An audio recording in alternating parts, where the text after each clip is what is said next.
distanciation ici entre les pleurs de lamentation, ceux qui réellement ressentent cette déchirure, cette absence de Martinez Zogo, arraché à la vie de façon atroce et humiliante, et les pleurs de contemplation, ceux qui pleurent en savourant l'impunité, l'intouchabilité qui les couvre pour le moment, parce que tôt ou tard, tout ce qui se fait dans le noir, dans les ténèbres, sera ramené à la lumière. Donc ici, il faudrait qu'on ait beaucoup de mesures, beaucoup de recul et beaucoup de lucidité pour entrer dans ce sujet, dans ce débat. 5 jours après, qu'est-ce qui se passe? On a vu quelques descentes cosmétiques du côté d'Amplitude FM, la radio de Feu Martinez Zogo. On a vu le ministre de la Communication qui était sur place, qui était dans un discours... Comment vous parlez de cosmétique? Si le ministre n'allait pas là-bas, non, le ministre a dit... il y a quelques heures, je suis parti d'Amplitude FM aujourd'hui à 14 heures. Vous voyez, il n'y a aucun dispositif de sécurité. Oui. Parce qu'il y a un défilé là-bas. On vient demander aux journalistes, ceux qui sont encore là, qui n'ont même pas le moral pour travailler, qui sont en deuil, puisque une messe a été dite là-bas ce matin. On vient leur demander les bandes de Martinez Zogo, les bandes de son émission Embouteillage. Qui vient demander? Tous les jours, ses collaborateurs sont entendus sur procès verbal. Tous les jours.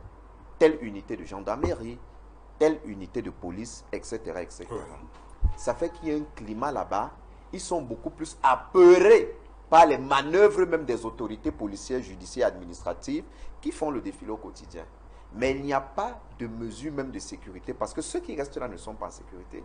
Une fois que vous refusez de remettre les bandes qui sont une propriété privée, à qui vous les demande, vous-même, vous mettez en insécurité, comme Martinez Zogo.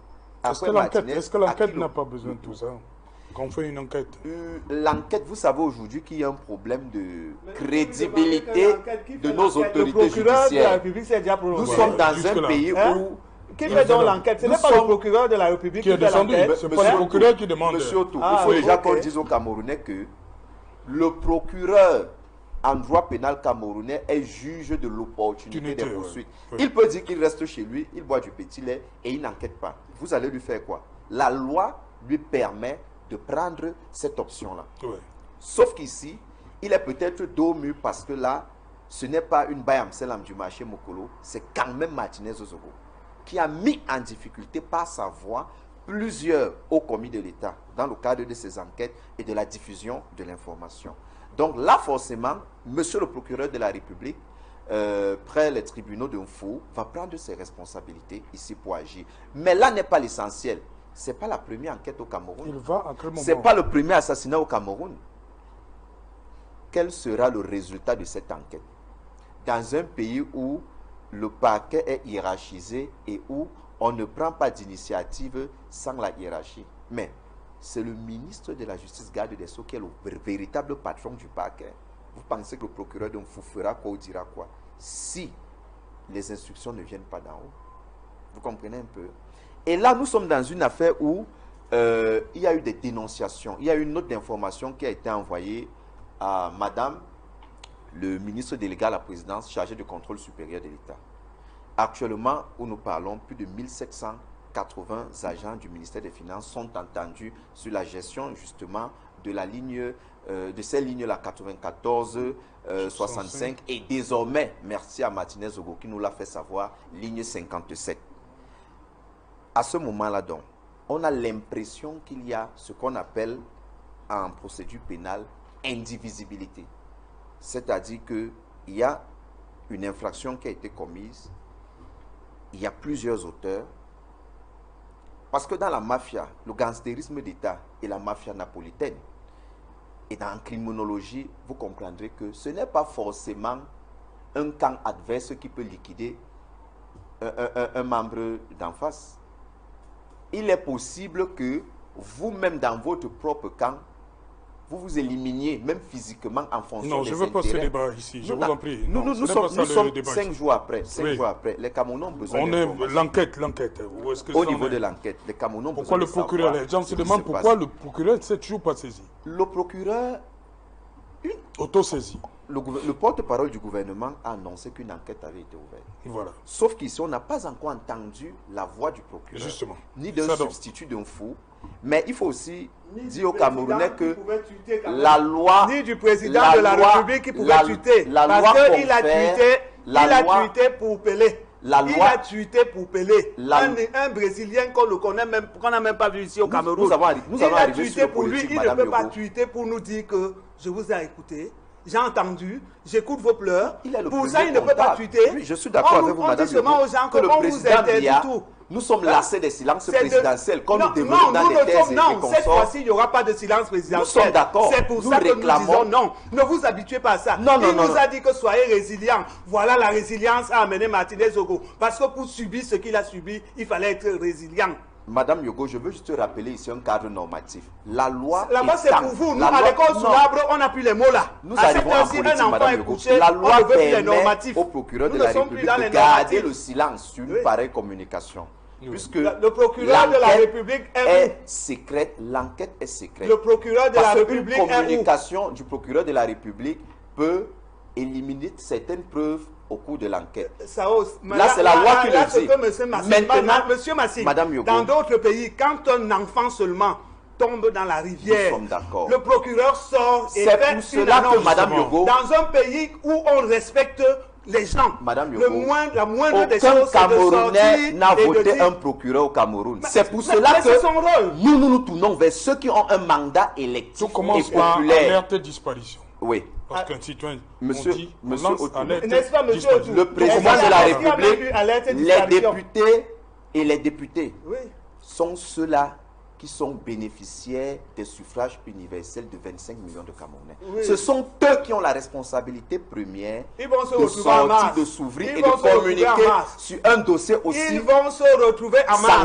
Ils vont se retrouver en masse. Comme vous disiez tout à l'heure, nous attendons que le président de la République, pas un collaborateur, fût-il le principal collaborateur, mais le président de la République en personne, réélu pour un énième mandat. C'est à lui que nous avons donné notre mandat. Sort et explique aux Camerounais ce qui se passe. Non, qui n'explique pas, qui dit seulement que je vous ai écouté. Et communique sur les mesures qu'à son niveau, parce qu'il n'y a pas que des mesures judiciaires à prendre.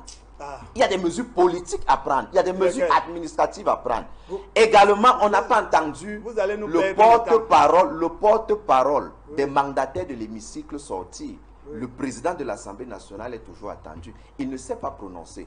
Donc, à un certain moment, ne bousculons pas un procureur nommé. Écoutez bien, un procureur nommé et qui a suivi une certaine hiérarchie. Le procureur de la République, il est sous les ordres du procureur de la Cour d'appel. C'est le président de l'Assemblée que vous avez voté pour 7 ans. Le procureur de la Cour d'appel, lui-même est sous les ordres du procureur général de la Cour suprême. Massine, et vous avez maintenant... Massine, je m'adresse à celui qui a prêté serment que je me porte garant pour vous protéger pendant 7 ans. C'est le président de la République. Voilà, c'est à lui que je m'adresse. Donc nous joignons à vous, Madame Yogo, ce soir, pour parler au président Biya, pour lui dire que les Camerounais attendent que la lumière soit faite.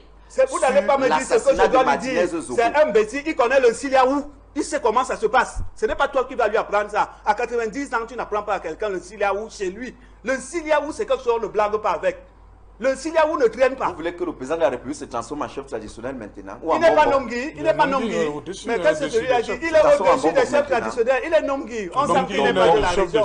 Madame Yogo, mon fils, tu n'es pas de là-bas. Il est Nomgui. Le Nomgui dépasse les chefs traditionnels. Madame Yogo, ma mère est de Makak. Mais vous avez parlé de le président n'est pas Bassa, le président est bêtise. Même si mon papa est de l'extrême nord dans le Mayo-Kali, je suis militant de Kaïla. Les bêtises, c'est ce qu'on appelle le Siliaou. C'est que la tradition également au Cameroun. Le Siliaou, on te demande que qu'est-ce qui s'est passé. C'est tout. C'est ça le Siliaou.